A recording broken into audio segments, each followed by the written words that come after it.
Alors, donc le thème de notre débat, c'est quel positionnement de la librairie face aux évolutions de la création et de la production éditoriale. Je vous présente les participants.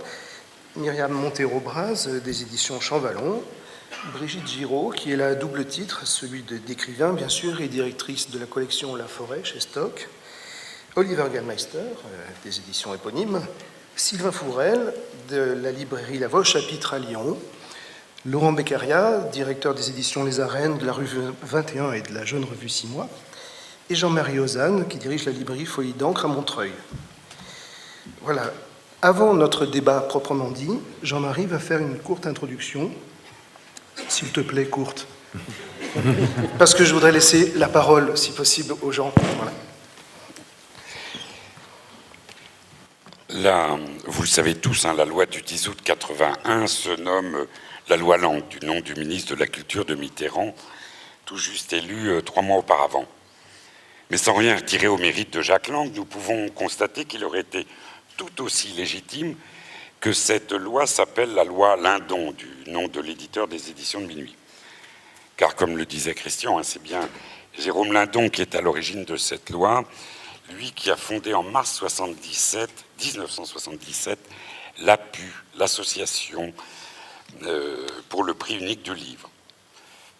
Bien sûr, il y eut quelques libraires pour le suivre, Pierre Thorez, Sorams, Georges Péju, Laproux, Henri Desmar, Jacques Bazin, Jean-Paul Archy et bien sûr Christian, d'Ombre Blanche, Pierre Paroche de l'Armitière, Bernard Gerbrand de La Une, Madame Chan, etc. Mais enfin, soyons honnêtes, l'essentiel des troupes de la librairie ne le suit pas. Le syndicat de l'époque, qui se nomme la FFSL, Fédération française des syndicats de libraires, dirigée depuis 1974 par Jean-Baptiste Delman, développe un projet qui s'appelle à l'époque Moïse, mutation, organisation, information des structures de l'entreprise.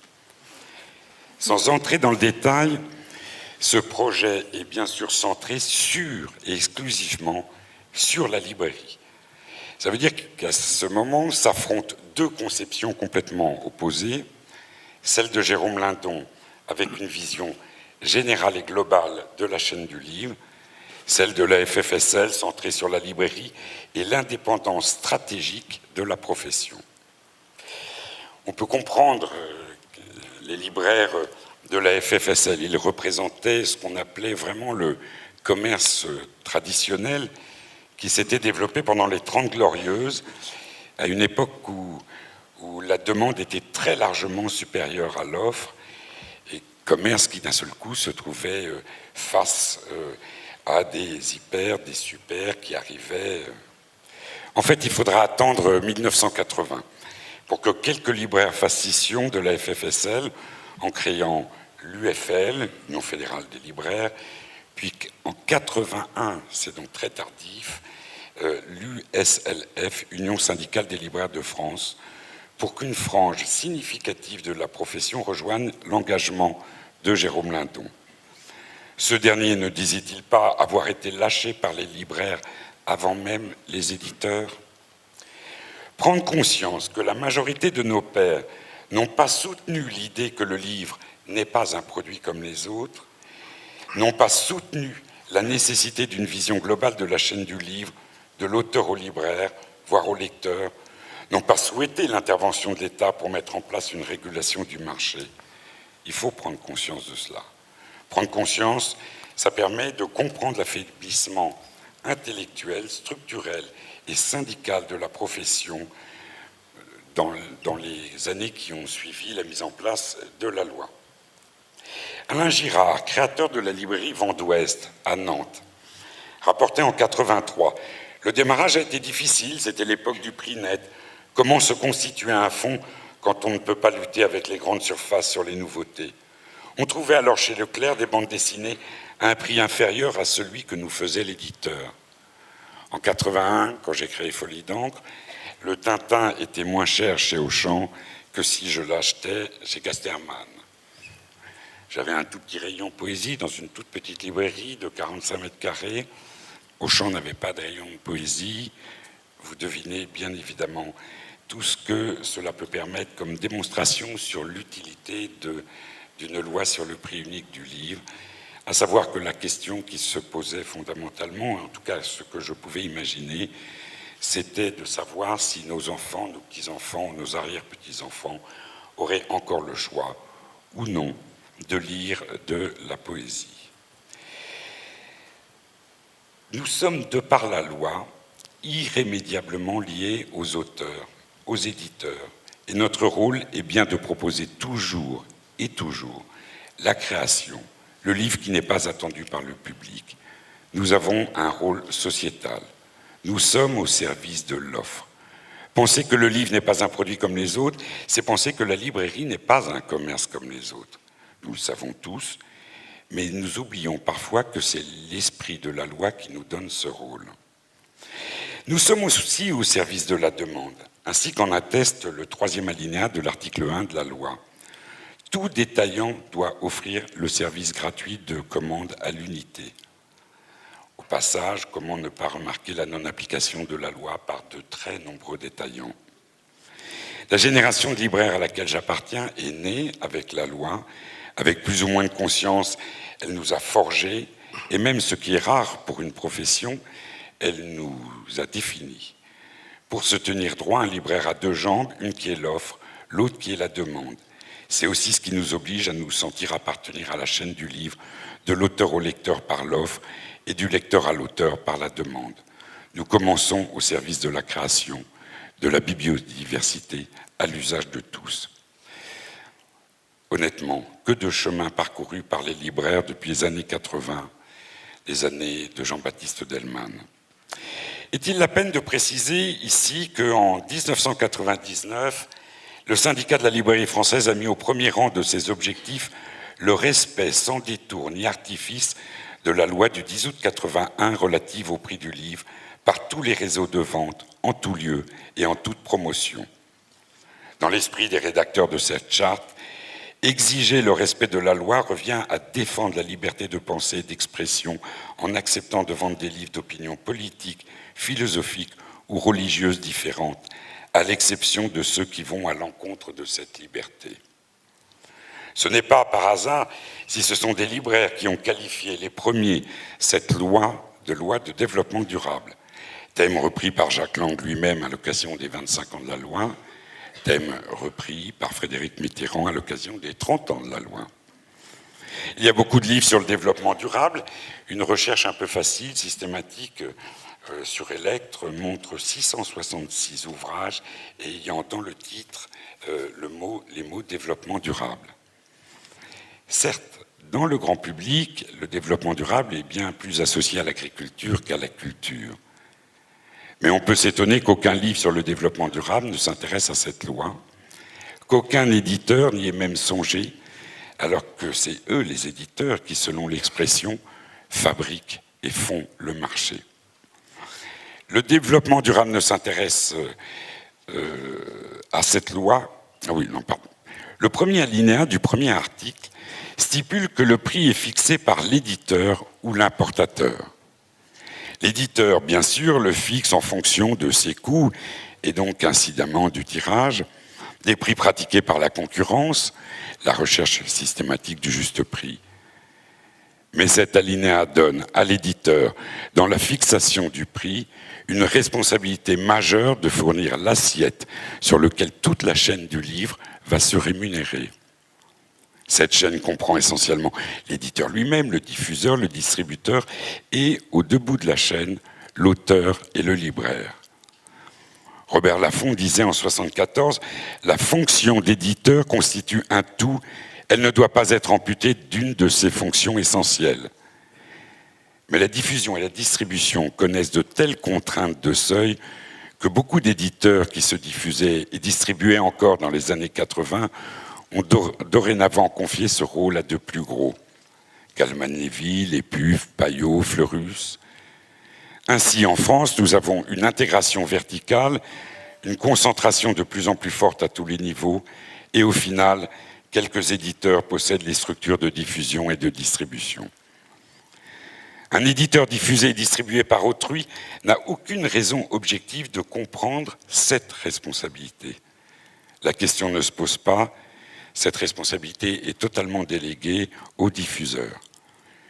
Quant aux éditeurs des groupes, la division du travail, comme le dirait Castoriadis, la montée des insignifiances, la recherche à tout va du bon bas de bilan, les défis organisationnels des trop grands, l'idée qu'on conserve des petites entités, mais tout ça, bien évidemment, au service d'une diffusion centralisée. Les politiques de recrutement d'éditeurs font qu'ils s'éloignent structurellement de cette responsabilité. Les éditeurs ont une vision de plus en plus parcellaire, ethnocentrée et, il faut l'avouer, parfois condescendante sur la chaîne du livre. On peut d'ailleurs s'étonner que le ministère de la Culture délègue à l'un d'entre eux aussi sympathique, loyal, courtois, bien intentionné, formidable, un audit sur la librairie. Imaginez un peu un audit des pharmacies réalisé par un responsable d'un grand groupe pharmaceutique. Ce serait difficile à imaginer. Les éditeurs font le marché, ils fixent le prix, d'accord. Mais nous pouvions espérer que grâce à l'article 2, nous soit reconnue une égale utilité entre l'aval et l'amont, que nous soient donnés les moyens de notre rôle dans la chaîne. Je rappelle l'article 2.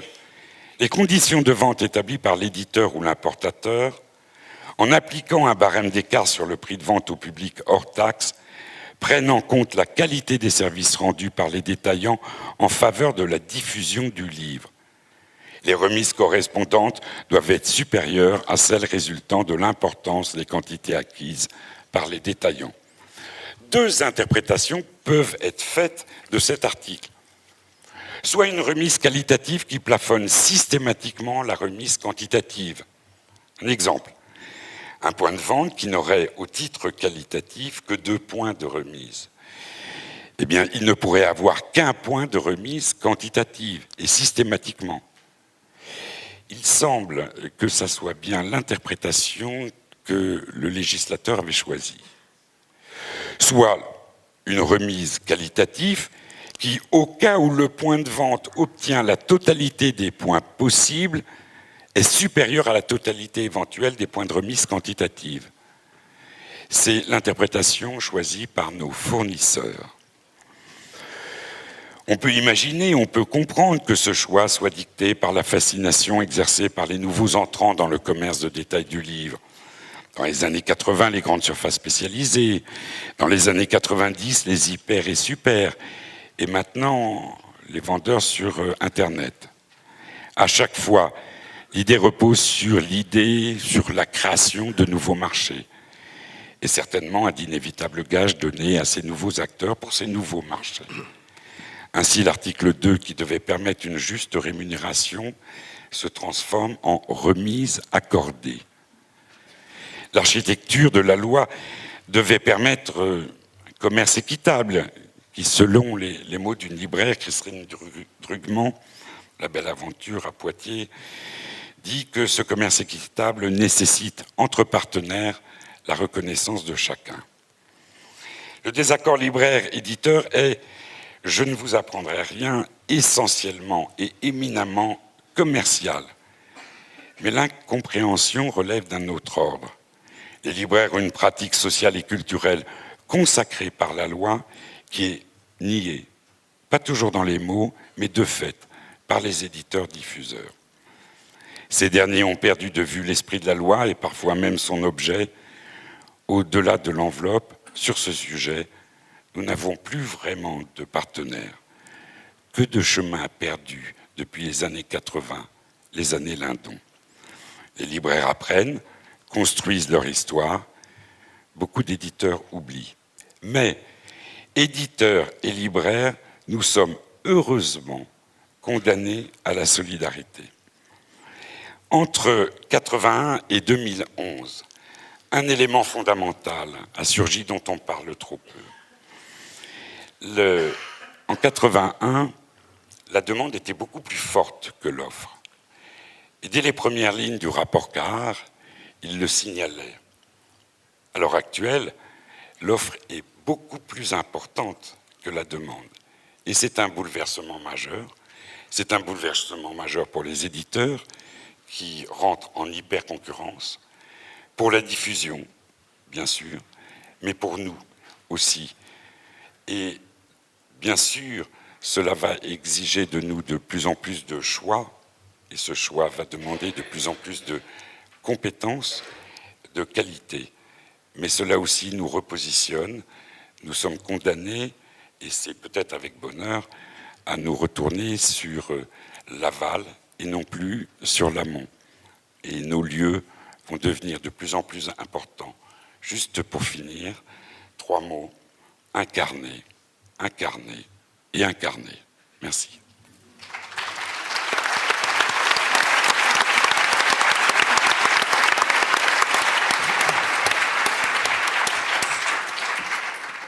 Merci Jean-Marie, cette contribution complète et vraiment les communications de Josette Vial et de Christian Thorel, que je trouve personnellement, c'est le seul avis personnel que je donnerais, c'est plus qu'intéressant, c'est vital, essentiel et enthousiasmant, malgré toutes les inquiétudes.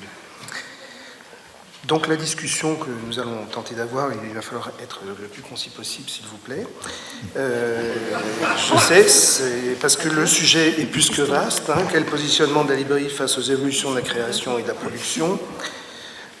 Bien sûr, on est sous un double éclairage, et un double éclairage très dialectique, entre la loi de l'offre et la demande, et le quantitatif et le qualitatif. Alors, si nous sommes bien tous acteurs d'un circuit, d'une chaîne et tout, les libraires ne sont loin d'être le maillon faible de la chaîne. On est plutôt le maillon extrêmement fort, il faut juste en prendre conscience, puisque nous sommes au contact des lecteurs. Et donc, si on repense à la loi de l'offre et la demande, considérons la chose différemment. Et justement, je voudrais demander peut-être, pour commencer, le témoignage de pratique des 2 libraires qui sont à la table ici. Comment personnaliser l'offre de la librairie tout en répondant aux demandes du public. Et je vais passer la parole donc à Sylvain Fourel, tout d'abord, qui a monté il n'y a pas très longtemps, c'est une jeune librairie lyonnaise, il y a un peu plus d'1 an, la librairie La Voix au chapitre, et qui évidemment va avoir une pratique très différente de celle de Jean-Marie Ozanne. Folie-Dent, qui est une librairie historique maintenant. Donc voilà, l'histoire est très importante, c'est pas poussiéreux du tout. Voilà. Donc, je vous cède la parole pour Sylvain, je t'en prie. Donc oui, moi j'ai ouvert la librairie La Voix au chapitre il y a un peu moins de 2 ans. C'est une librairie qui a 45 mètres carrés, donc je deviendrai peut-être un jour historique aussi. Et qui est donc située dans un quartier plutôt central de Lyon. J'ai rejoint en gros un quartier où il y avait déjà 2 librairies générales et 2 librairies spécialisées. Donc je suis venu aussi en complément de cette offre-là sur un quartier qui se dynamise beaucoup. Donc évidemment, 45 mètres carrés, la contrainte, elle est évidemment posée. C'est-à-dire que pas de place, donc un choix bien évidemment drastique par rapport à ce qui nous est proposé. En même temps, une vraie conscience pour faire ce choix, que je rejoins aussi ce paysage dont évoquait M. Georges Kepenekian sur le quotidien de quartier et la présence du livre dans ce quotidien de quartier avec un conseil, un regard avisé dessus. Donc, pas question de déroger sur cette sorte d'image de marque de qualité. Après, évidemment, mon parcours fait que cette conscience des choses, je l'avais en ouvrant la librairie, c'est-à-dire que c'était un choix du départ, et ça a été très important sur le départ, justement. Parce que pour faire des choix, il faut évidemment avoir une visibilité de la production. Et avoir une visibilité de la production, comme elle est énorme, pléthorique et en perpétuelle extension, eh bien, il faut avoir des relations avec les diffuseurs, justement, les fournisseurs, qui soient la plus concertée, la plus intelligente, la plus intelligente possible. Mais c'est là où le bas blesse. C'est-à-dire que, du coup, en librairie de petit niveau, enfin de niveau 2, de petite surface, eh bien, ça ne marche pas comme on souhaiterait que ça marche. C'est-à-dire que on vous fait subir, on vous contraint quand même à un certain nombre de règles préétablies. Et au lieu que le choix soit concerté ensemble, en fait, il est précalibré. C'est-à-dire qu'en gros, on vous explique que vous devez avoir besoin de ça et de rien d'autre. Donc ça a été une des grandes batailles quand même menées sur cette librairie avec les représentants notamment qui sont alors soit absents, soit incompétents. Quand je dis incompétent, c'est pas méchant, c'est juste que le catalogue qu'ils représentent et la multitude de références qu'ils représentent est tellement énorme qu'eux-mêmes ont du mal à faire du tri et à réfléchir un peu avant vous à ce qu'ils vont pouvoir vous proposer pour être vraiment en phase avec ce que vous déjà vous sentez de votre librairie. C'est-à-dire quand même que ce qui guide évidemment le choix, c'est le maintien d'une image de qualité, d'une image de marque, bien sûr, des goûts personnels, bien sûr, mais aussi la relation qu'on a avec la clientèle et la sensation qu'on a de la clientèle. Donc c'est quand même relativement difficile à faire comprendre, d'autant que déjà rien que les représentants ne sont pas forcément aptes à y réfléchir avec vous. Donc voilà, ça a été un peu une bataille. Alors, bon, pour donner un exemple, quand je dis les représentants sont absents, c'est que par exemple pour un fournisseur, je travaille avec, disons que je reçois tous les mois une liasse de codes barres en fait. Voilà, c'est-à-dire c'est des listes de codes barres. Alors c'est des codes barres imprimés quand même en gros, hein, c'est-à-dire qu'on les voit bien. Et en dessous et au-dessus, il y a 15 caractères dédiés au titre, 10 à peine dédiés à l'auteur, un code éditeur et un prix. Et à partir de là, débrouillez-vous. Et du coup, je l'ai pris un peu comme une punition dans le sens où, de toute façon, ayant refusé les grilles d'office et toute cette batterie de choses que je sentais bien qu'il fallait absolument pas entrer dans le processus, et ben voilà ce qu'on me répond. C'est-à-dire qu'en gros, on me dit débrouille-toi avec les codes barres et puis fais ton choix. Bon, alors du coup, voilà, ça n'empêche pas des offices sauvages de temps en temps. Alors là aussi, les réactions sont tout à fait intéressantes, c'est-à-dire qu'on téléphone bien évidemment quand on reçoit un gros office de X volume, de X livres qu'on n'avait absolument pas demandé, et la réponse étant « mais de toute façon tu peux les retourner ». Donc voilà. Alors évidemment ça se passe pas avec tous les diffuseurs comme ça c'est un peu le cas extrême, mais quand même il a un peu tendance à pas se généraliser, mais en fait il se généralise de façon plus pernicieuse parfois, c'est-à-dire qu'on a aussi des diffuseurs qui vous forcent la main très courtoisement, de façon très cultivée, et qui n'osent à peine cacher quand même leurs objectifs qui sont derrière. Et après, il y a aussi à considérer quand même des dispositifs dont finalement peu de libraires sont au courant, parce qu'il faut quand même se donner les moyens pour les connaître, mais sur certains distributeurs, qui sont des gros distributeurs, vous avez finalement dans le dispositif votre place, mais il faut quand même, encore une fois, se battre pour, par exemple, être considéré comme librairie différente. Alors bon, vous êtes librairie différente, très bien, mais ça peut effectivement vous donner un peu plus de marge de manœuvre sur vos choix. Et puis après, pour terminer sur une note positive pour cette introduction, il y a aussi des bonnes surprises, hein, c'est-à-dire qu'il y a très récemment, et au bout à peine de 2 ans d'existence, un des fournisseurs qui m'a dit « Bon, vous avez 19% de retour, c'est pas génial, mais c'est pas catastrophique, et pour les risques que vous avez pris, je vous mets un point de remise sur un point de plus sur votre remise de base. » Donc du coup, le côté qualitatif qu'on a un peu tendance à oublier, même s'il est dans tous les contrats qu'on signe avec les distributeurs, il arrive encore à émerger, mais c'est évidemment un des aspects de la question qui est primordial et que je trouve qu'on a vraiment trop tendance à oublier dans nos négociations au quotidien avec les distributeurs et à se faire impressionner pour pas grand-chose. Merci Sylvain. Alors, avant de passer la parole à Jean-Marie, qui va porter son propre témoignage, qui va sans doute être différent, il n'y a pas de représentants à la table, mais s'il y a des représentants dans la salle, n'hésitez pas à intervenir, messieurs ou mesdames. Je te cède la parole, Jean-Marie, peut-être pour aussi porter ton témoignage de ta pratique. C'est à la fois, j'ai presque envie de dire que c'est à la fois la même chose et pas tout à fait, mais ça y ressemble beaucoup. Effectivement, une librairie comme Folie d'encre fonctionne essentiellement avec un office à façon. Ça ne nous empêche pas de recevoir des offices forcés. On a eu dernièrement le programme d'un parti politique qui nous est arrivé sans aucune annonce du représentant. C'était quand même assez étonnant.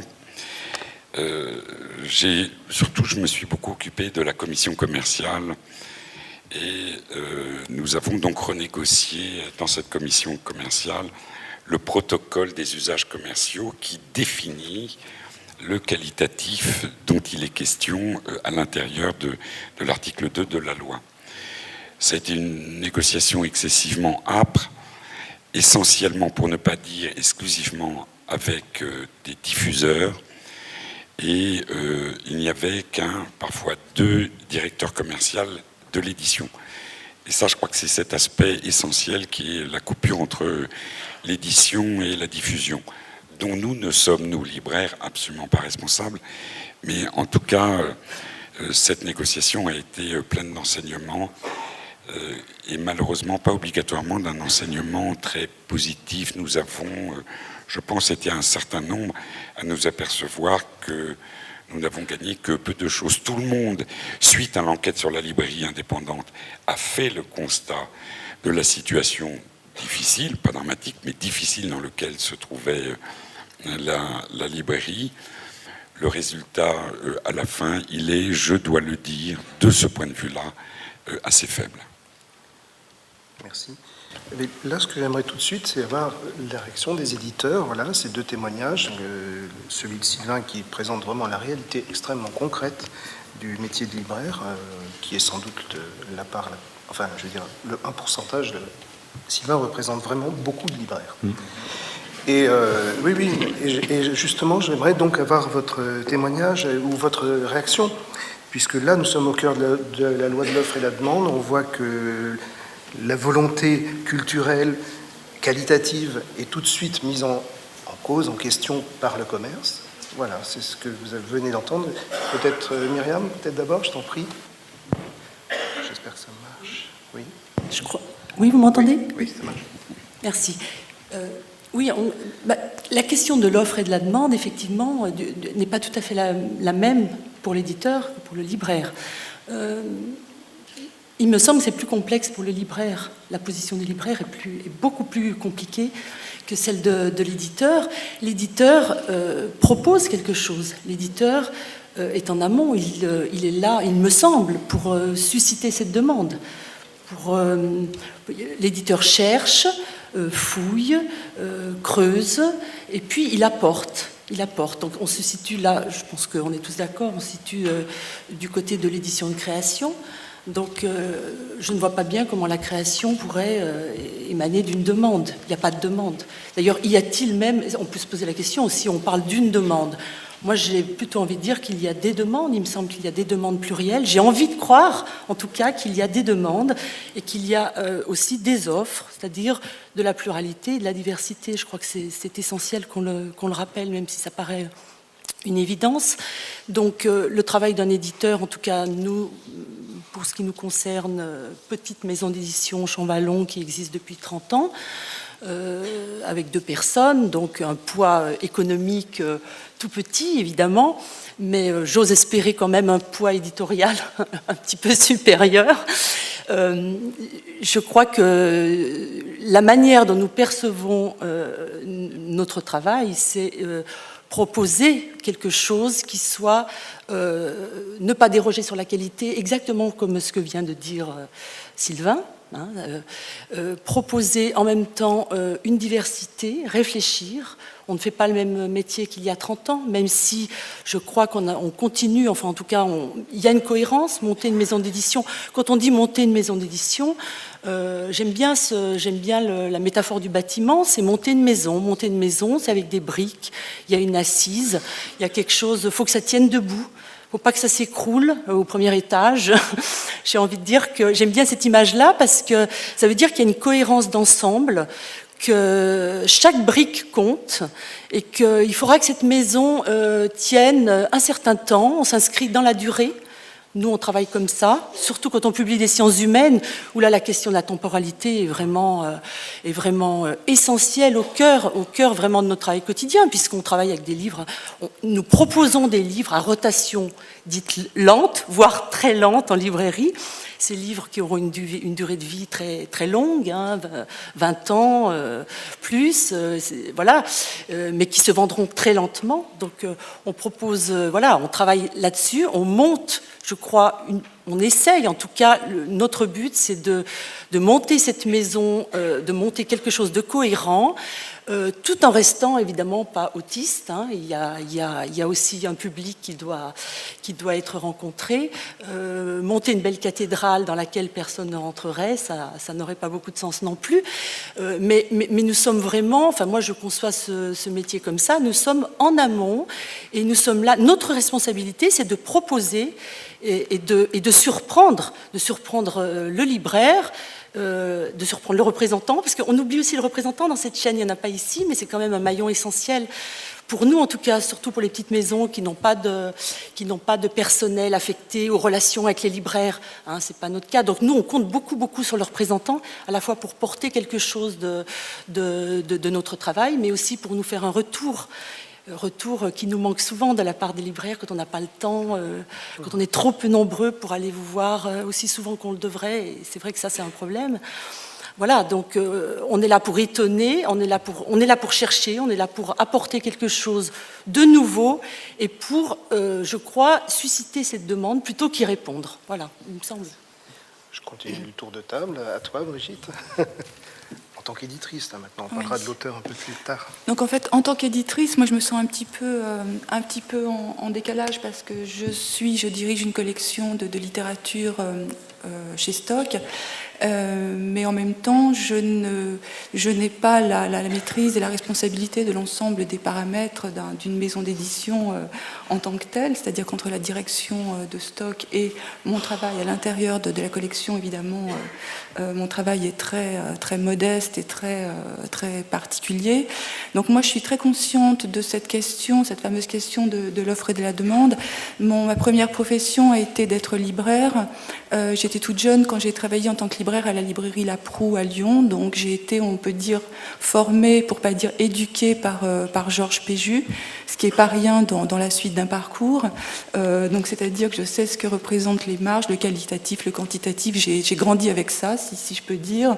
Donc j'ai été je suis toujours extrêmement, comment dire, presque une militante de la librairie indépendante et tout ce que ça comporte. Et aujourd'hui, en tant que personne qui dirige une collection de littérature, évidemment, quand je reçois beaucoup de manuscrits, et mon rôle est avant tout, tout à l'heure c'est Christian Torel qui a parlé du rapport au temps, et je pense qu'un des facteurs essentiels de nos professions, c'est le rapport à la durée, ce temps qui s'inscrit, c'est la patience, c'est savoir qu'on ne va pas découvrir tout de suite plein de textes extrêmement fascinants et passionnants, c'est qu'il faut apprendre à faire peu, à être modeste.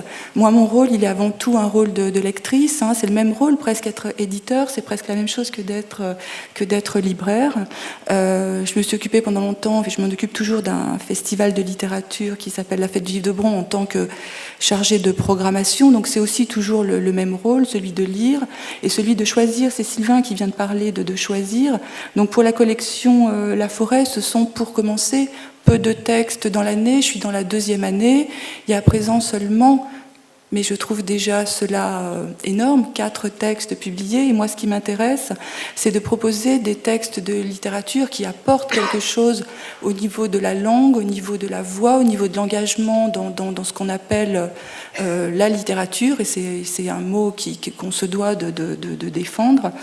Et j'aurais pas envie de proposer quelque chose qui soit interchangeable simplement parce que c'est dans le travail de lecture du manuscrit, pour moi, est essentiel de savoir qu'est-ce que ce texte va nous dire du monde dans lequel l'auteur vit, du langage et de la façon d'être présent aujourd'hui. Et je pense toujours aux libraires, puisqu'encore une fois, j'ai été libraire.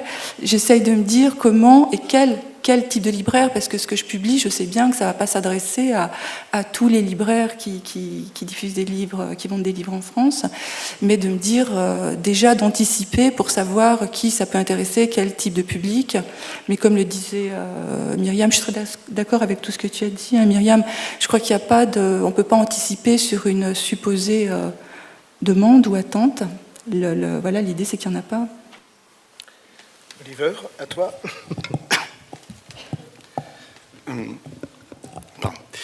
Moi, j'ai la chance d'avoir créé une maison d'édition il y a 5 ans seulement, et d'être un autodidacte, c'est-à-dire de ne pas avoir du tout connu le milieu de la librairie.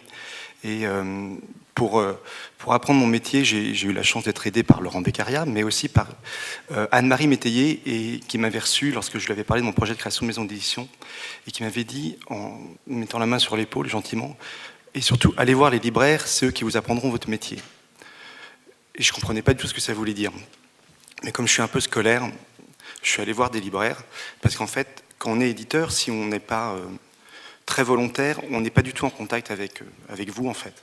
On est en contact avec des représentants qui nous ont beaucoup soutenus et qui sont formidables, mais on ne connaît pas la réalité concrète de la librairie. Ce que Sylvain racontait, le bon de commande avec les codes barres, voilà, je viens de l'apprendre, c'est effrayant. Non, mais c'est effrayant.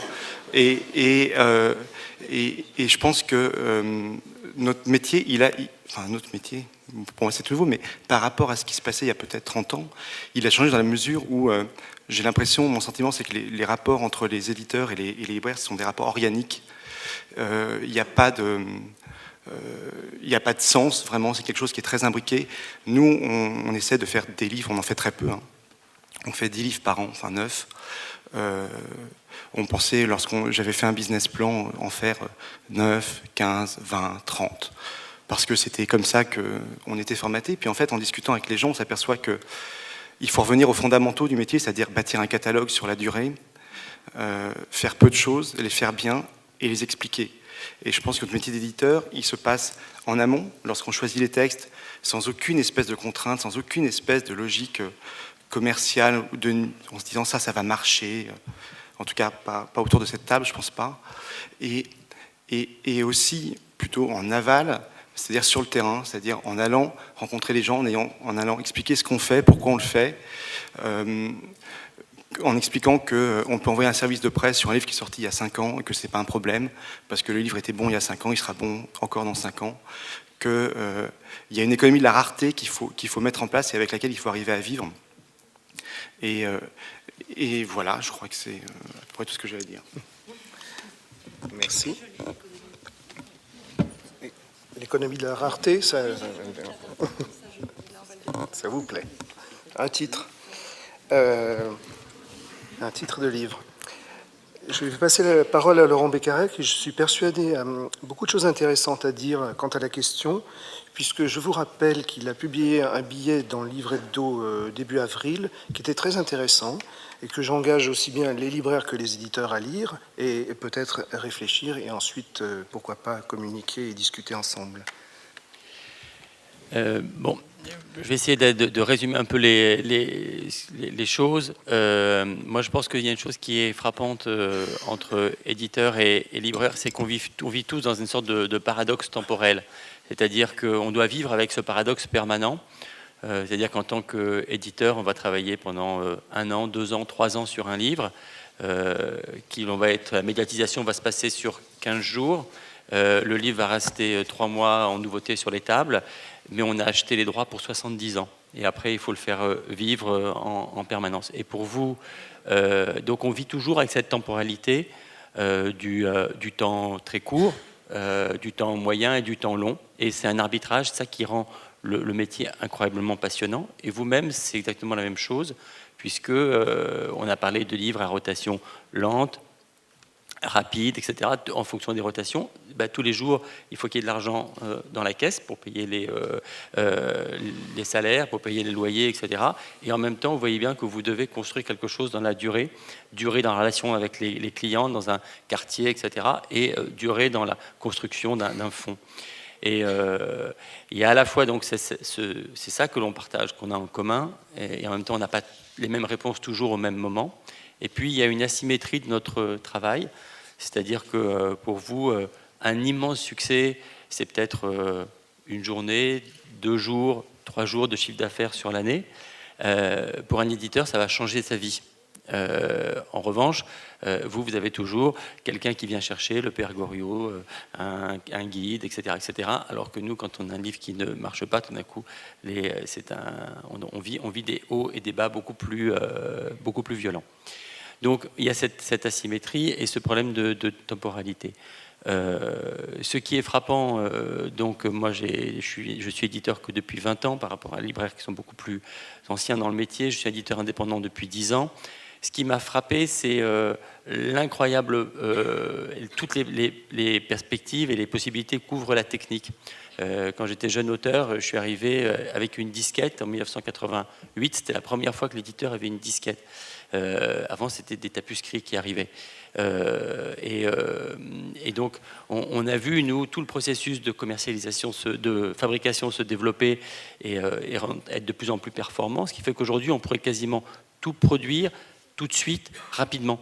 Donc, le sens de notre métier, cette temporalité, c'est nous qui devons en permanence le donner. C'est pas la technique. Au contraire, la technique aurait tendance à nous faire perdre ce sens de la temporalité.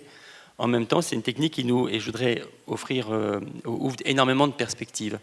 C'est-à-dire que grâce au numérique, on peut faire des choses qu'on ne pouvait pas faire il y a 10 ans ou il y a encore 20 ans. On a parlé de la revue de photos 6 mois qu'on vient de lancer. Elle était inconcevable il y a 20 ans. Comment trouver des photographes du monde entier, aller récupérer des photos de 22 nationalités pour fabriquer un objet dans un temps et à un prix correct, c'était absolument impossible il y a 20 ans et c'est la technique qui nous l'a apporté. Donc tout ce côté un peu organique, vivant, conflictuel de nos rapports, c'est ce qu'il y a de plus positif dans la manière dont on vit aujourd'hui.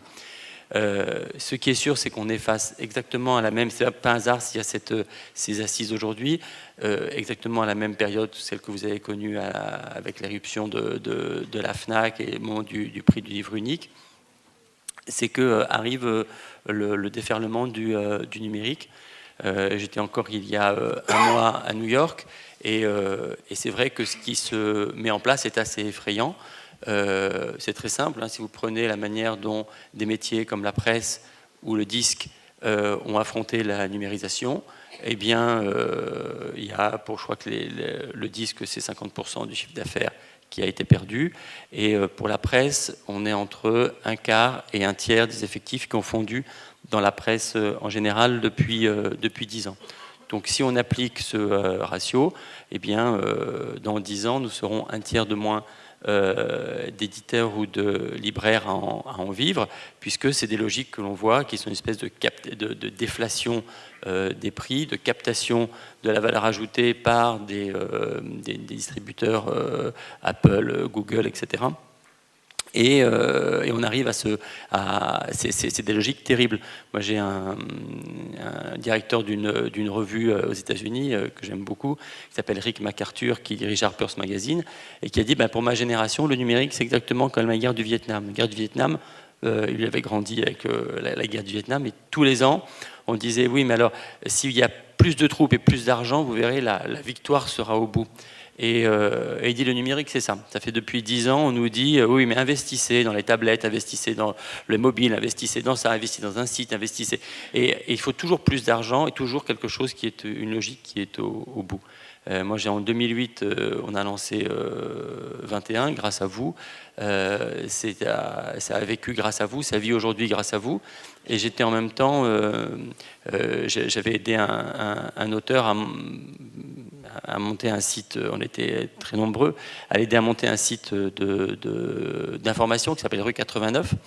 Et ce que je vois, c'est que ce site n'arrête pas tous les ans, ils nous disent mais oui, mais ça sera rentable, mais regardez, on a de plus en plus de connexions, on a de plus en plus, mais l'année prochaine, on va être rentable. Moyennant quoi, ils en sont à leur 7e augmentation de capital. Et la rentabilité, c'est comme une espèce de, vous voyez, c'est comme dans le désert, l'illusion. Donc, moi, si j'ai écrit cet article, c'est que j'ai vu autour de moi, dans l'univers de l'édition, parfois aussi dans la librairie, ce sentiment que le numérique était espèce de Graal, point de bascule, de substitution, etc. Il me paraît évident que ça va grandir, que le marché, de manière, on ne peut pas arrêter la mer avec ses bras, qu'il existe, et que des gens vont avoir besoin de lire dans des fichiers lecture numérique. Alors pour une part, c'est des lecteurs que vous n'avez pas, c'est des lecteurs qui sont en exportation, des gens qui vivent, des expatriés, c'est des gens c'est des lectures professionnelles, ça augmente le marché, donc c'est un côté positif, mais ça a aussi un côté de captation et de baisse. Et la crainte que j'ai, c'est de voir les groupes d'édition et l'ensemble du marché rentrer dans cette logique-là, puisque c'est une espèce de logique qui donne un sens à notre métier par substitution. Je vous dis, la difficulté, c'est toujours de savoir mais pourquoi est-ce qu'on publie tel livre, pourquoi est-ce qu'on le vend. Et à partir du moment où vous avez des logiques numériques qui arrivent, on est pris dans une certaine idéologie. Et moi, je pense qu'au contraire, il faut réinvestir dans notre métier, qui est le nôtre. On vendra peut-être moins de livres physiques, mais il faut les vendre mieux. Et il faut vendre des meilleurs livres pour que ce soit une offre complémentaire. Et une des directions que je voyais, un des diagnostics qu'on peut poser, c'est de voir qu'il y a une séparation accrue entre l'édition et la librairie, que finalement, pour beaucoup de libraires, l'interlocuteur, c'est le distributeur ou le diffuseur, et pour la plupart des éditeurs, l'interlocuteur, c'est le diffuseur. Une espèce d'écran entre les deux. Et je pense qu'il faut retrouver à chacun faire son métier, l'éditeur éditer du mieux possible, le diffuseur de transmettre cette information, et le libraire de choisir et de vendre. Et en dehors des discours d'intention, je suis sûr qu'il faut absolument qu'avant l'arrivée du marché numérique, on se réunisse un certain nombre d'éditeurs indépendants. Ça va passer comme ça passe toujours comme par ce regroupement-là, pour apporter une réponse significative à la question de la rentabilité en librairie, et de proposer un effort, pas de 1 demi-point, pas de 1 point, mais un effort spectaculaire d'augmentation de la marge du libraire, prise, on ne l'a pas prise chez l'éditeur, parce que nous, on a intérêt à ce que la librairie vive. Et on a intérêt donc à retrouver cette solidarité entre libraire et éditeur. Donc ça, c'est une discussion qu'on a à un certain nombre d'éditeurs, et c'est une chose qu'on voudrait apporter au débat. Et je pense que si une dizaine, une quinzaine, une vingtaine d'éditeurs indépendants se réunissaient et disent à partir de maintenant, il y a prix du livre unique et peut-être, pourquoi pas, remise unique pour tout le monde, ça nous mettrait dans une situation dans laquelle on se remettrait à parler des livres, à ce que nous on propose. Et vous prenez ou vous ne prenez pas les livres que l'on propose parce que ça correspond à votre clientèle, à votre magasin, à votre intention. Revenir un peu à des éléments de base. Parce qu'à force d'être dans des demi-points ici, demi-points là, renégociation, etc., de faire du maillage, je pense qu'on va, on va s'enfoncer dans l'Atlantide à côté d'une véritable vague numérique qui arrive et qui ne peut, à mon avis, pour la connaissance, la création, la liberté, n'apporte pas, n'est peut-être pas une force extrêmement positive. Merci. Voilà.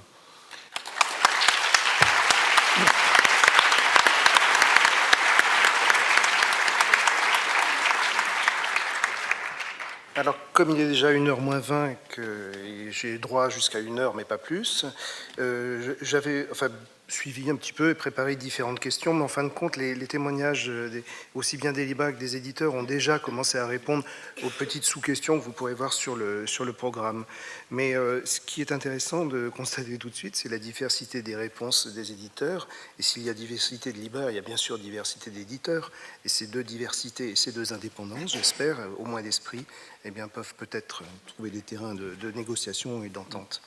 J'ai juste un point auquel j'ai esprit d'escalier, je suis désolé. Il y a une des choses qui me paraît fondamentale, c'est la rémunération des libraires.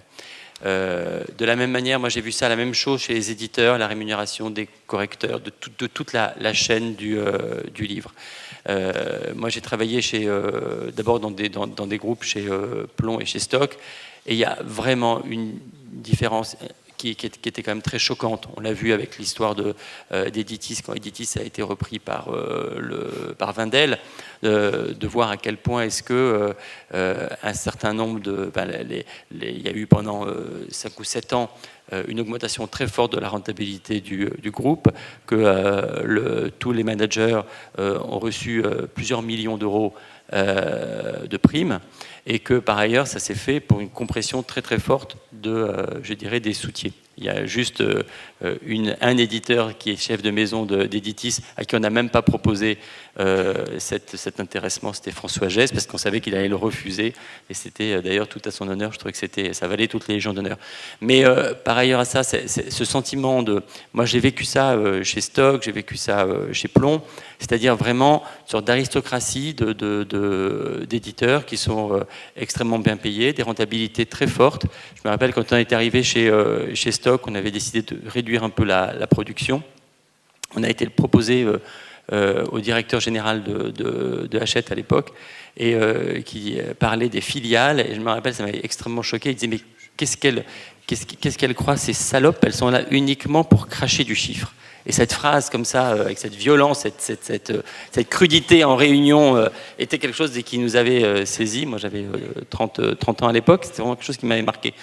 Donc, sans faire de démagogie qui est toujours facile, c'était très important, nous, par exemple, quand on a créé la revue 21, de faire que tout le monde soit payé, et souvent que tout le monde soit payé correctement, que ce soit illustrateur, que ce soit auteur, etc. Si les lecteurs n'étaient pas là, on fermait la revue. Si les lecteurs étaient là, on pouvait en vivre. Et revenir à des choses élémentaires. Et donc, une des choses élémentaires que je sais, c'est qu'on ne peut pas travailler 10 ans, être bac plus 4, bac plus 5, avec des espérances de rémunération extrêmement faibles. Donc, une des choses indispensables, c'est de retrouver de la trésorerie et de la marge en librairie pour pouvoir payer les libraires. Si on a des libraires correctement payés, si on a des correcteurs et des auteurs correctement payés, au final, on aura des éditeurs qui vivront bien. Et ça paraît... Je vous jure que c'est pas théorique, c'est concret. Moi, je le vois tous les jours, à chaque fois qu'on arbitre sur un titre.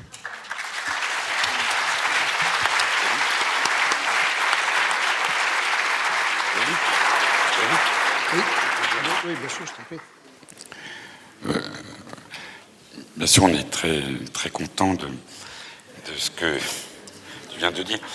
Juste un petit témoignage, encore une fois, sur la commission commerciale, parce que c'était vraiment ça, le cœur du débat.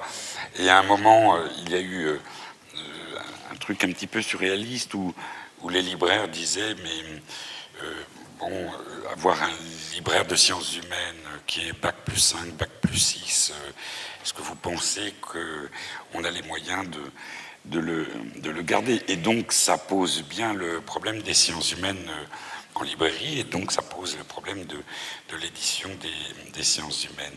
Et il nous a été répondu quelque chose, moi, qui m'avait beaucoup choqué. C'était de dire, oui, mais si on vous augmente, ça va être les patrons des librairies qui vont se mettre cet argent dans les poches. J'avais donc demandé, j'avais dit que les libraires pouvaient donner leur salaire, et c'était les patrons de librairie qui pouvaient donner leur salaire. J'avais demandé à l'équipe des diffuseurs si eux étaient d'accord pour donner leur salaire. Vous devinez la réponse.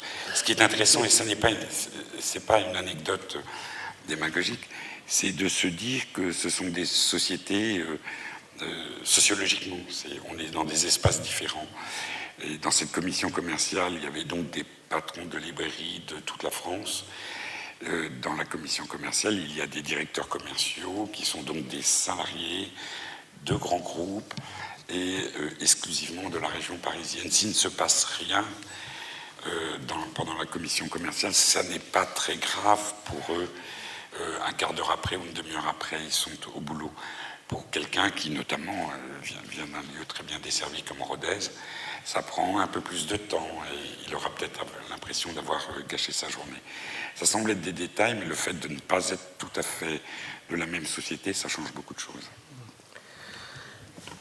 Je voulais juste rajouter quelque chose en réponse à Laurent et puis aussi à Myriam, parce que je me suis aperçu effectivement face au manquement de la diffusion que La plupart des éditeurs sont très demandeurs de retour et que finalement c'est aujourd'hui assez facile, je veux dire, avec Internet. Moi, j'ai quelques petites correspondances comme ça qui se font de façon très informelle avec des éditeurs et du coup, ça m'a quand même aussi, c'est un outil supplémentaire pour comprendre aussi les catalogues et pour les approfondir et pour pouvoir échanger dessus. Et du coup, je trouve que c'est valorisant pour le libraire, c'est valorisant pour l'éditeur et ça nous fait avancer ensemble. Donc on peut passer aussi de temps en temps, outre dans les relations, on peut passer au-dessus de la diffusion pour communiquer. Et je trouve que c'est très très agréable. Oui, il s'agit vraiment d'une affaire de conciliation de contraintes qui peuvent être pour le moins différentes, sinon opposées. C'est un petit peu le dernier thème que je voulais aborder, donc je vais y aller directement. Conciliation de ces contraintes, et puis j'aimerais bien arriver à un point qu'on n'a pas encore évoqué, dont Christian parlait tout à l'heure, c'est l'auteur. Comment se place-t-il, lui, dans cette chaîne aussi? Donc là, je demanderai plus spécifiquement à Brigitte. Mais cette conciliation de contraintes, Laurent, vous avez déjà commencé à apporter un élément de réponse. Je crois qu'il est apparemment très important que l'on discute ensemble, puisque apparemment on ne se connaît pas tant que ça. Donc voilà, je lance juste cette question, puisque je n'ai pas le droit de donner mon avis. À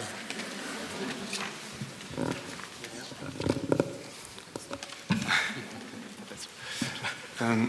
Les contraintes des libraires, une fois encore, si nous, physiquement, les éditeurs, on ne va pas dans les librairies, on n'en a absolument pas conscience. Et je pense qu'il y a quelque chose de générationnel qui se passe depuis une dizaine d'années, c'est que les maisons d'édition qui sont créées récemment ont conscience que voilà, on vit grâce aux libraires, grâce aux lecteurs, mais grâce aux libraires. Nous, on a besoin de se rendre compte de vos contraintes, et les contraintes, elles sont basiques en fait quand on va dans une librairie. Il y a des contraintes d'espace. Il y a des contraintes effectivement d'argent dont a parlé Laurent. Il y a les problèmes de loyer, il y a les problèmes des autres éditeurs, de la diffusion, qui sont parfois complexes. Et c'est en discutant et en apprenant voilà, quelles sont vos contraintes que nous, on peut essayer d'y apporter des réponses du mieux qu'on peut, c'est-à-dire notamment en limitant la production. Ça, je pense que c'est quelque chose qui est essentiel et vital. C'est-à-dire qu'une maison d'édition une petite maison d'édition qui commence à se reproduire, c'est comme un cancer, c'est très malsain. Un livre, plus on vous laisse le temps de le lire, plus vous avez de chances d'investir dessus et de le vendre. Et il faut expliquer ce qu'on fait, parce que on est au point de départ du processus qui mène à la vente du livre, mais chaque éditeur a sa personnalité. Autour de cette table, on ne fait pas du tout la même chose. Et nous, on propose, mais c'est vous qui disposez. Donc nous, on explique ce qu'on fait, et puis en fonction de vos goûts, c'est à vous de choisir. On essaie d'être le plus honnête possible et de vous montrer ce qu'on fait, pourquoi on le fait, de donner un sens à tout ça, et de faciliter tout ce qui peut être, au point de vue commercial, utile, que ce soit des offres commerciales, pour celles sur lesquelles on a la main. Et je pense qu'il y a un engagement moral d'honnêteté, de ne pas se goinfrer, de ne pas blouser les gens, de faire notre travail bien, de ne pas faire des économies sur les corrections pour faire des livres avec des clients qui vont venir se plaindre à vous, mais pas à nous, de faire notre travail du mieux qu'on peut.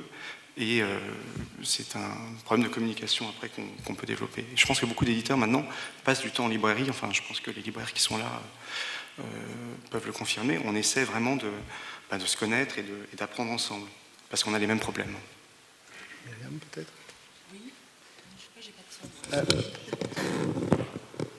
Vous m'entendez? Non. Pour la question du temps de présence en librairie, ça j'en ai tout à fait conscience, et je pense que pour avoir travaillé un petit peu en librairie et avoir eu une formation qui préparait aussi au métier de la librairie, autant que l'édition, dans laquelle intervenait Jean-Marie, qui s'en souvient peut-être, à Villetaneuse, je crois avoir conscience parfois de manière excessive justement de ces contraintes-là, au point d'avoir quelques scrupules à débarquer en librairie. Je connais effectivement le quotidien du libraire, je sais ce que c'est aussi. Peut-être, est-ce un tort, peut-être par discrétion,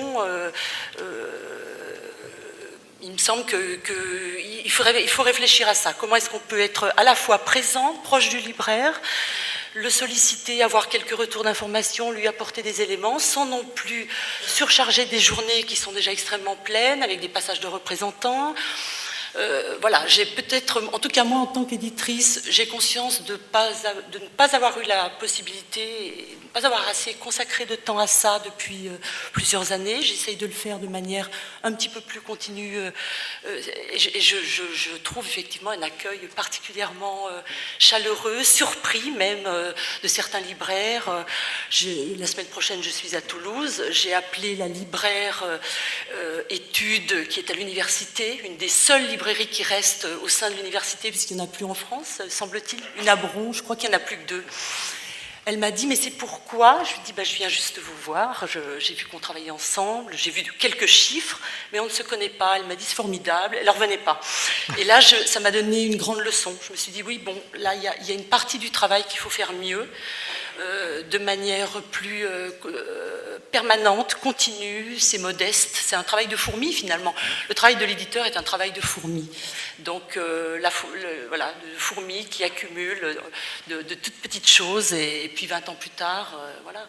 Mais il est vrai aussi qu'au bout de... Enfin, nous avons 30 ans, nous avons fêté nos 30 ans l'année dernière, 30 ans à résister quand même, 30 ans à se battre, parce que publier des sciences humaines, publier des livres de recherche en histoire notamment, aujourd'hui c'est presque un engagement. Mais je pense que cet aspect-là, on a eu le soutien des libraires.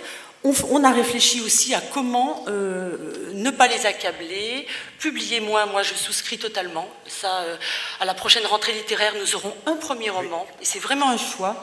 C'est pas faute d'avoir d'autres choses, mais on a choisi d'en détacher un seul, parce que c'est pas possible de participer à cette inflation pléthorique. Je crois qu'on a une responsabilité vis-à-vis de ça.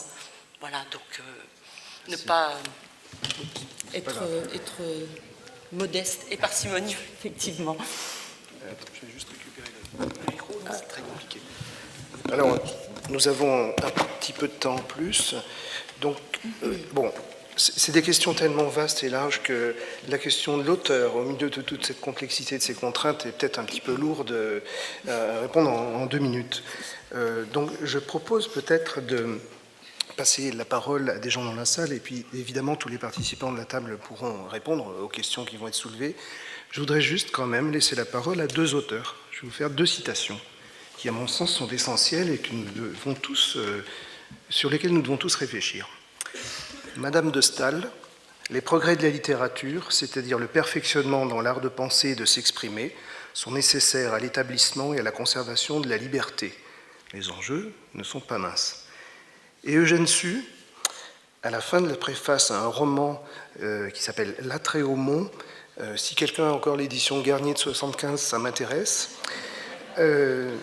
Donc, dans la préface, on reconnaît que l'expérience progressive des choses doit incessamment modifier ou même changer radicalement ce qu'on appelle les convictions.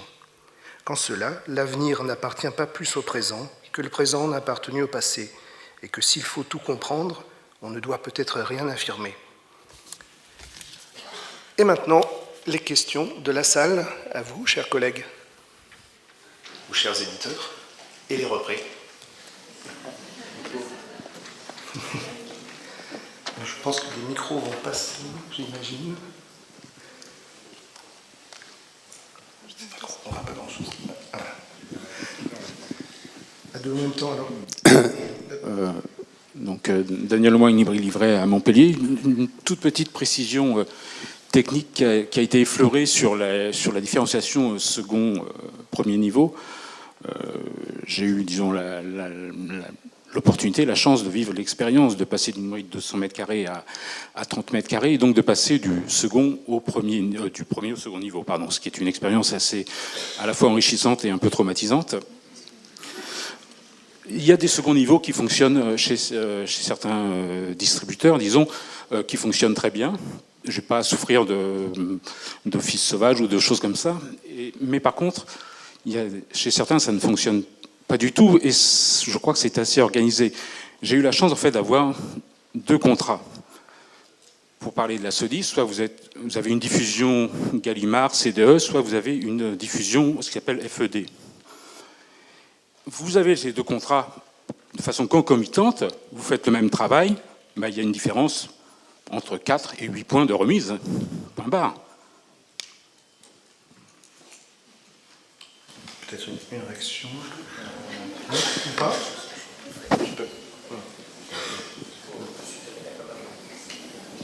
Vous pardon, je suis tout à fait d'accord avec vous, c'est-à-dire que, en fait, il faut bien comprendre que nous, en tant qu'éditeurs au départ, quand j'ai commencé, d'abord quand j'étais chez Stock ou chez Plon, on n'avait même pas on parlait même pas aux responsables commerciaux. Donc, on vivait dans un monde qui était complètement clos. Et puis j'avais des patrons, je me rappelle Claude Durand, lui disait, les libraires, moi je le vois, moi mieux je me porte. C'était vraiment considéré comme étant, vraiment, il fallait qu'il ait son métier, et ça pouvait se comprendre, c'était les textes, travailler sur les textes, et puis le reste, voilà, c'était l'intendance suivra. Quand moi j'ai commencé à être éditeur indépendant, il faut voir qu'au départ, mon seul interlocuteur, c'était le représentant. Et donc, je signe un contrat global avec la SODIS, et derrière, je ne sais absolument pas ce qui se passe avec chacun d'entre vous. C'est-à-dire que moi, j'ai une remise fixe, et qui est négociée au départ, et puis après, c'est le CDE qui est la SODIS qui se développe, qui décide. Et ça, c'est l'effet des années... Les deux, d'ailleurs. Et oui, et c'est exactement ça. D'ailleurs, c'est un des problèmes qui est pointé dans les discussions, c'est de voir comment est-ce que ce sont devenus cet élément technique, c'est-à-dire que nous, on a des comptables, mais on ne demande pas que nos comptables nous rapportent de l'argent, on demande ce qu'ils fassent leur métier.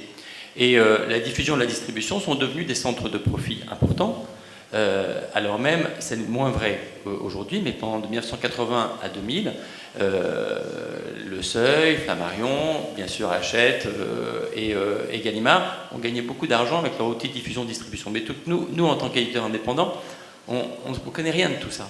Et c'est depuis qu'on commence à creuser, qu'on a commencé à avoir quelqu'un qui s'occupe des relations avec les libraires, qu'on on avance dans notre métier d'éditeur, qu'on se rend compte des disparités incroyables. On ne sait même pas les bons de commande que vous recevez. Nous, ça s'arrête au moment où on voit le représentant. Et tout ce qu'on est en train de travailler là ces derniers mois, c'est au contraire de reprendre la maîtrise de cette chaîne-là. Et moi, je préférais que, normalement, c'est à moi, éditeur, de dire, par exemple, sur les second niveau, je ne fais pas de différence en second, premier niveau, je ne fais pas de différence entre la FNAC et n'importe quel autre. C'est à moi, éditeur, de le faire, ce n'est pas à la SODIS de décider. Et c'est ça la question vitale des mois qui viennent. C'est est-ce que les éditeurs, ou un certain nombre d'éditeurs, parce que les éditeurs, ça n'existe pas, est-ce qu'il y a un certain nombre d'éditeurs qui vont reprendre la main sur ces questions de remise, quitte à ce que les représentants soient remis dans leur rôle fondamental, qui est le rôle de transmission, de contact de l'information. Ce qu'il faut, il y a Henri Cos qui est présent dans la salle, on a déjeuné ensemble il y a quelques semaines, et il m'a dit quelque chose qui qui m'a marqué. Il a dit, en fait, c'est un métier qui est contaminé par le mensonge. C'est-à-dire qu'il y a des gens, on a tendance à mentir aux auteurs, et en fait, ce qu'il faut toujours, c'est de la pédagogie, expliquer que c'est pas parce que on ne les aime pas qu'on ne tire pas 25 000 exemplaires de leurs livres, mais c'est qu'on ne peut pas. Et il y a une différence entre les sorties et les ventes, etc. Donc il y a toute cette pédagogie à faire avec les auteurs. Il y a les éditeurs qui mentent aux représentants, donc c'est toujours le meilleur livre, parce qu'on essaie de se dire, si on ne met pas de l'énergie au départ, ça va disparaître. Le représentant a tendance à mentir aux libraires. Vous voyez, et c'est tout ça, cette chaîne du mensonge, qui est quelque chose qu'il faut absolument... il faut en lutter en permanence pour retrouver ce que Oliver a dit tout à l'heure, cette cohérence complète, ce sentiment un peu d'humilité. Chacun fait son métier, mais ne fait que son métier. Voilà. Et pour revenir à votre question, je pense que c'est la question fondamentale avec l'éruption du numérique auquel on est confronté dans les mois qui viennent. Je peux juste un tout petit peu continuer. C'est par rapport au fait que Enrico et Laurent disent que effectivement le métier est un peu contaminé par le mensonge. Je pense que sur ce problème de remise, il y avait aussi beaucoup d'obscurantisme de toute façon, et que c'est un peu méchant aussi de dire ça comme ça à brûle pour point, mais c'est facile d'en profiter, quoi. C'est-à-dire que de toute façon, déjà entre libraires, on a du mal à se donner nos remises, parce que bon. Et du coup, rendre cette chose un peu visible, et du coup, il y a eu une tentative, enfin Marion en parlera mieux que moi, parce que j'y ai peu participé, vu que je commençais la librairie, mais il y a quand même aussi un travail de lisibilité, de visibilité là-dessus, qui commence à émerger à droite à gauche pour essayer quand même de retrouver une cohérence et d'argumenter sur les incohérences, justement. Il me semble qu'il y a un chemin assez extraordinaire fait par la librairie de ce point de vue-là. Et un des exemples, c'est quand même le travail sur Datalib. Quand Datalib s'est créé, l'idée, elle était qu'il n'y ait aucun nom marqué. Et ça n'a pas tenu 15 jours ou 3 semaines, je ne sais pas, mais parce que ça n'avait strictement aucun sens. Et c'était déjà dépassé. Mais ça montre aussi un autre aspect, c'est que la concurrence, la violence de la concurrence, elle n'est plus entre les libraires. Maintenant, nous le savons, nous l'avons bien digéré.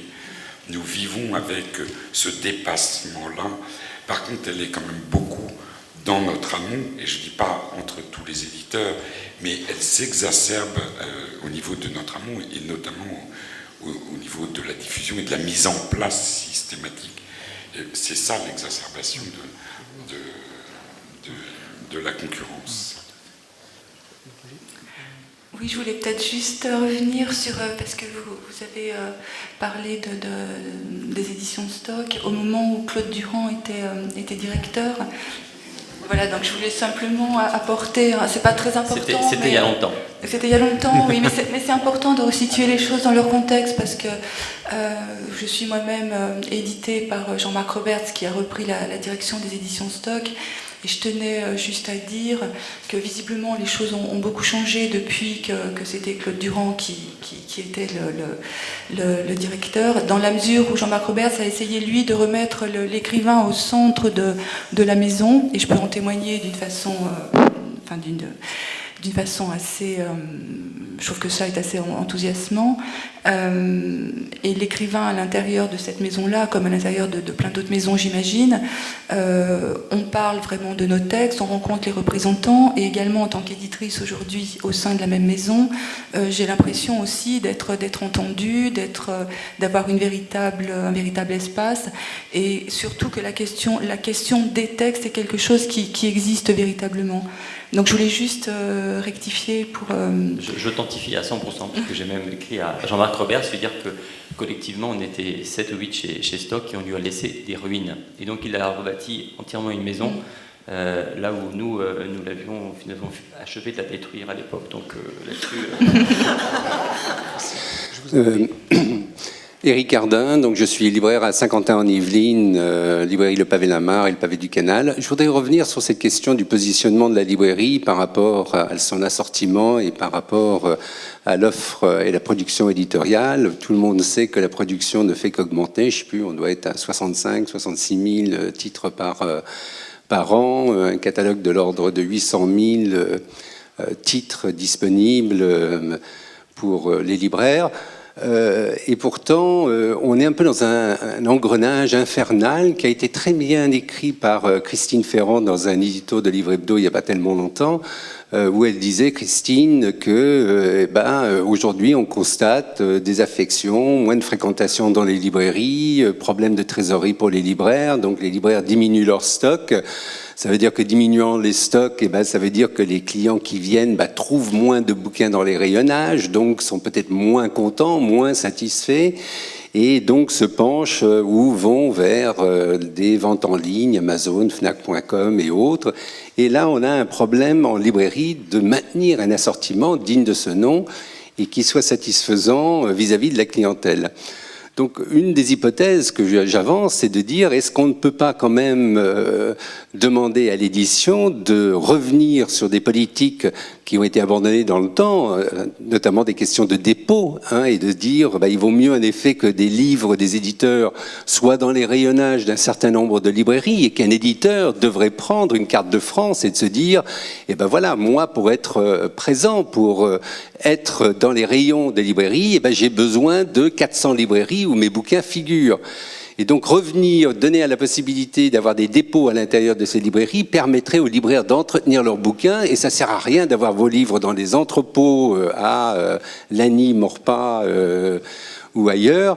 Il vaudrait mieux qu'ils soient en contact avec la clientèle et donc dans les rayons des librairies. Premier point, question, est-ce qu'on ne peut pas aider, et ça aiderait bien sûr les librairies à entretenir un assortiment large et soulagerait des problèmes de trésorerie si on arrivait à des systèmes de dépôt, d'autant plus que ces systèmes de dépôt, on arrive à les gérer de façon beaucoup plus convenable maintenant grâce à l'informatique. Et c'était le deuxième point sur lequel je voulais intervenir, c'est qu'on s'est un peu moqué des problèmes de code à barre en disant oui, on n'a plus que des listings de code à barre.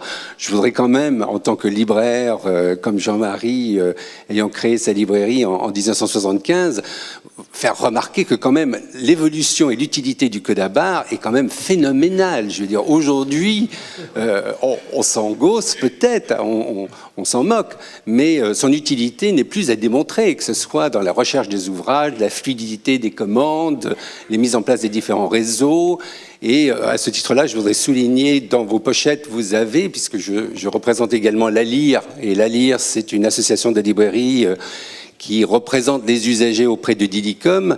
Nous avons mené une enquête sur est-ce que votre logiciel de librairie est au top, et les résultats de cette enquête, pour vous les libraires, se trouvent dans la pochette. Et c'est important parce que je crois que pour les libraires, c'est quand même rageant, moi qui siège chez Didicom au comité EDI, de voir que les grandes surfaces, les grandes enseignes utilisent à plein l'EDI pour se simplifier leur vie, et que nous, libraires, on est mauvais utilisateurs des avis d'expédition, qu'on ne profite pas de toutes ces avancées qui nous simplifieraient la vie et qui nous permettrait de nous tourner vers notre activité principale, qui est la rencontre avec la clientèle et le public. Et je voudrais pousser plus loin mon cher jeune confrère en lui disant, pour les nouveautés, moi je rêve d'un site où il y aurait ce que Livre Hebdo fait sur papier, peut-être un peu plus développé, mais sur Internet, où je pourrais cocher ce que je veux comme nouveauté,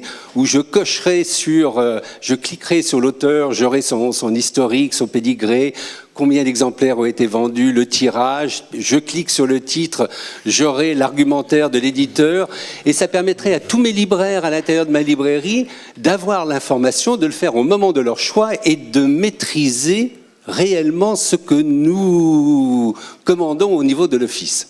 Donc deux questions, est-ce qu'il n'y a pas à aider les libraires avec un retour sur les systèmes de dépôt? Alors bien sûr, on ne peut pas le faire pour l'ensemble des 1700 points de vente, premier et deuxième niveau héros, mais est-ce qu'il n'y a pas à cibler? Et deuxièmement, quand même se rappeler que l'EDI et les collabars, on peut s'en moquer, mais c'est quand même extrêmement utile.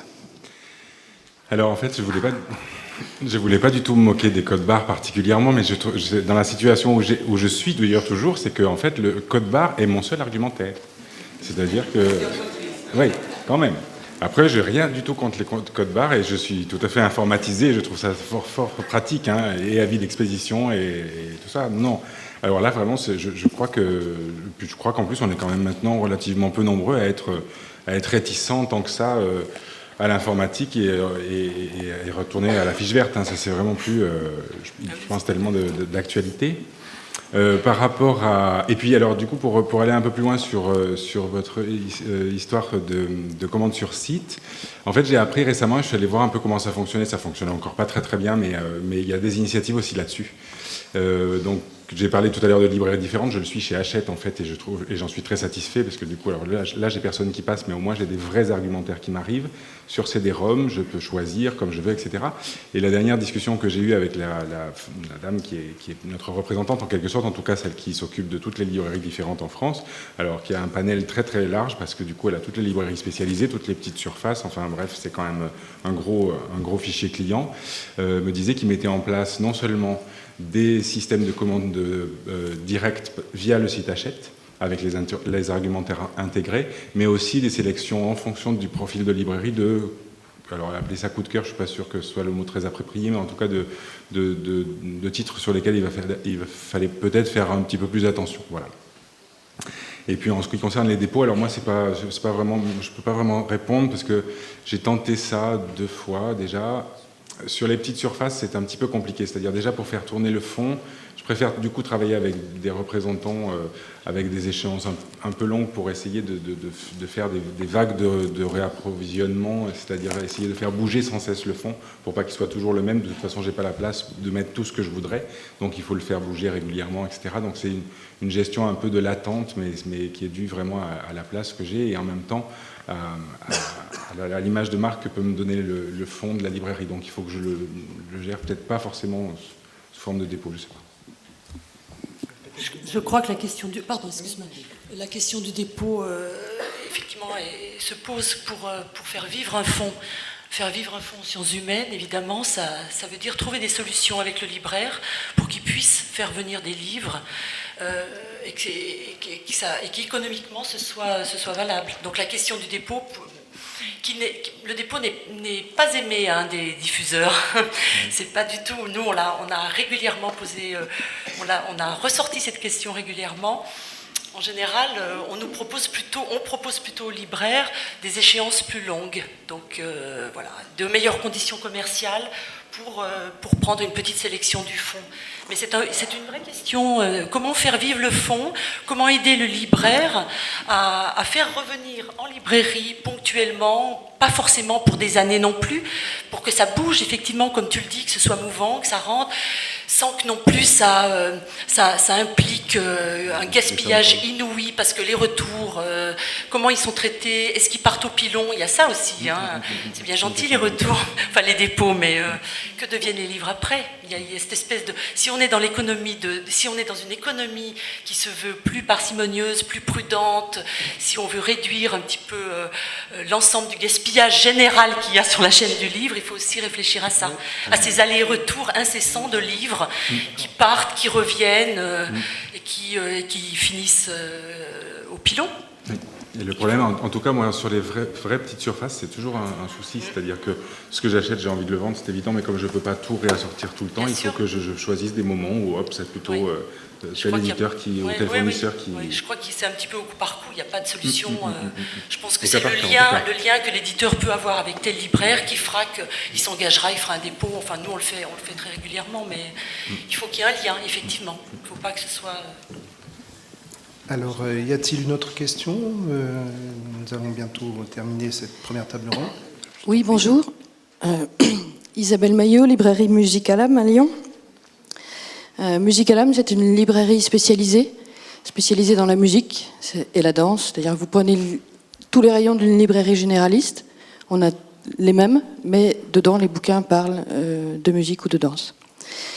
Et on a dit tout à l'heure que l'avenir de la librairie indépendante était peut-être justement dans la spécialisation. Je pense qu'on est un bon exemple de ce qui est très dysfonctionnant dans la librairie quand on est spécialisé. D'abord, personne ou presque ne parle de nous, au sens où on ne fait pas partie d'une case jeunesse, bande dessinée, ou etc. On est d'une solitude absolue vis-à-vis du fond. Alors pour le coup, moi, j'ai pas de problème j'ai pas d'office, donc la sanction c'est 2-3 points suivant les distributeurs, mais il n'y a pas d'office. Par contre, les livres, il faut aller les chercher. Ça veut dire qu'on passe des heures, je passe des heures, des nuits à chercher les livres qui ont du sens dans la boutique. Donc ce travail-là, évidemment, n'est pas rémunéré, au sens où on l'entendait tout à l'heure. Le fonds, chez nous, c'est 90%. La moitié des bouquins sont encore tarifés en francs. J'ai vendu cette semaine des livres qui étaient dans les rayons depuis 6 ans, évidemment. Et ce travail de fonds, cet investissement de fonds n'est que très peu reconnu. Les éditeurs ne nous connaissent pas. Quand on demande un service de presse sur l'unique livre qui traite de musique dans un catalogue, personne ne nous l'envoie. Par contre, on a travaillé avec plus de 1000 éditeurs différents. Sur un fonds de 5000 bouquins en continu, on a eu 1000 éditeurs différents dans nos rayons. Et je pense que si on veut vraiment, à l'avenir, spécialiser, que des libraires puissent se spécialiser, il faut que ce travail de spécialisation soit reconnu, soit aidé, soit soutenu. Chez Interforum, ça fait 6 ans qu'on a la même remise. Quand j'ai dit, est-ce que peut-être on pourrait... on m'a répondu, mais vous devriez être à 30, vous plaignez pas. Oui, mais c'est pas de ma faute si Scali a disparu, si machin a disparu, si etc. J'ai tout ce que vous avez en musique, mais vous n'avez pas assez de volume, circulez. C'est pareil au CDE, c'est pareil... bon. Et ce travail-là, pour les spécialiser, on n'a pas du tout les mêmes problématiques de gestion, d'office, de retour, etc.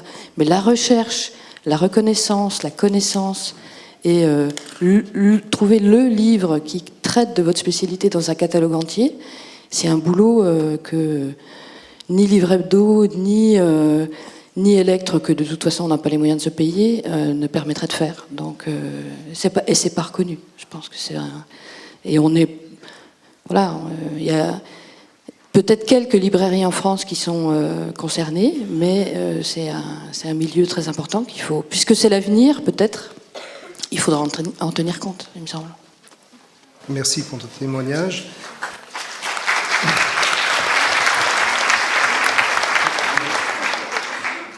Oui, je t'en prie, bien sûr. Vas-y. Ouais. En fait, j'aurais juste voulu dire une petite chose qui concerne l'écrivain, parce que finalement, on n'en a pas parlé, mais c'est vrai que c'est pas forcément l'endroit. Vous le savez peut-être pas, mais en fait, moi je sais quand je me promène en librairie, quand je vais dans une ville en France que je connais pas, évidemment, je vais directement voir s'il y a une librairie et voilà, qu'est-ce qu'elle propose, etc. Et c'est vrai que quand un écrivain voit un de ses livres qui est dans le rayonnage, c'est bête de le dire, mais c'est quelque chose qui est extrêmement émouvant. Voilà, je voulais juste dire cela. Et puis, de la même façon, c'est évident de dire que les écrivains ne seraient rien si vous n'étiez pas là pour lire et pour soutenir les textes. Mais ce qui est extrêmement important aussi, et ce qui se développe beaucoup depuis quelques temps, c'est les rencontres avec les écrivains. Et moi, j'ai vraiment cette impression, on a parlé ce matin un petit peu de lien social, mais c'est pas tant le lien social que je trouve intéressant, c'est plus l'idée que c'est peut-être encore, que les librairies sont sans doute encore l'un des derniers endroits dans notre pays, je ne sais pas trop comment ça se passe ailleurs, mais pour se retrouver ensemble et pour faire autre chose que de discuter comme ça à bâton rompu, comme on peut le faire dans d'autres lieux que sont les bistrots ou les salons de thé, mais de réfléchir ensemble autour de quelque chose qui n'est ni rentable, qui n'est ni de la communication, qui n'est ni un langage, ça sert à rien d'une certaine façon, la littérature, et en même temps j'ai l'impression que ce sont les seuls endroits où il se passe quelque chose véritablement essentiel sur encore qu'est-ce que l'humain, et je pense que voilà, si ça disparaissait, je pense qu'on peut tous disparaître allègrement. Merci Brigitte. Oui. Eh bien, écoutez, à Lyon, il y a des très bonnes librairies. Il y a aussi de la bonne nourriture. Donc maintenant, vous êtes tous conviés à partager le repas. Merci.